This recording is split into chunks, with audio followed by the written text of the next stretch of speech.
ezali très différent na on va co-signer na Rwanda. Abi ça 3 accords. Oui. Et ça nous na spécificité na. Il y a RDC ça des maman accord pour être minerais stratégique et puis position géopolitique il y a RD. Et puis munene il y a RD. Mais alors ndenge bazo ça la RDC ba mène à développement de ba mène qui Europe. Nakasa bobeta na muko tombola maboko. IDPS vivant. IDPS vivant. Bobo Sanakate, chaque fois tozotine la Fachi Beton Maloba. Fachi Beton, gouvernement d'union nationale et Zobima. Parlement de Boussin Gabriel et Tindelioka Bakombo Mibale. Nalobi na yo Félix Bosekota. Félix Bosekota. Député à IDPS ya Boende. Député à IDPS ya Boende. Tolingi ya comme appel ministre.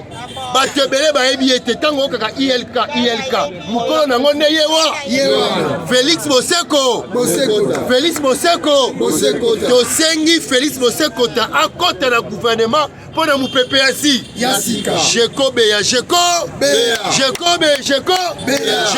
pe côté na pasolo pour être asimba ministère ya jeunesse ya IDPS maman na polele bamona po IDPS vivant Fachibe c'est bon ça d'accord na nga betela Fachibe to baboko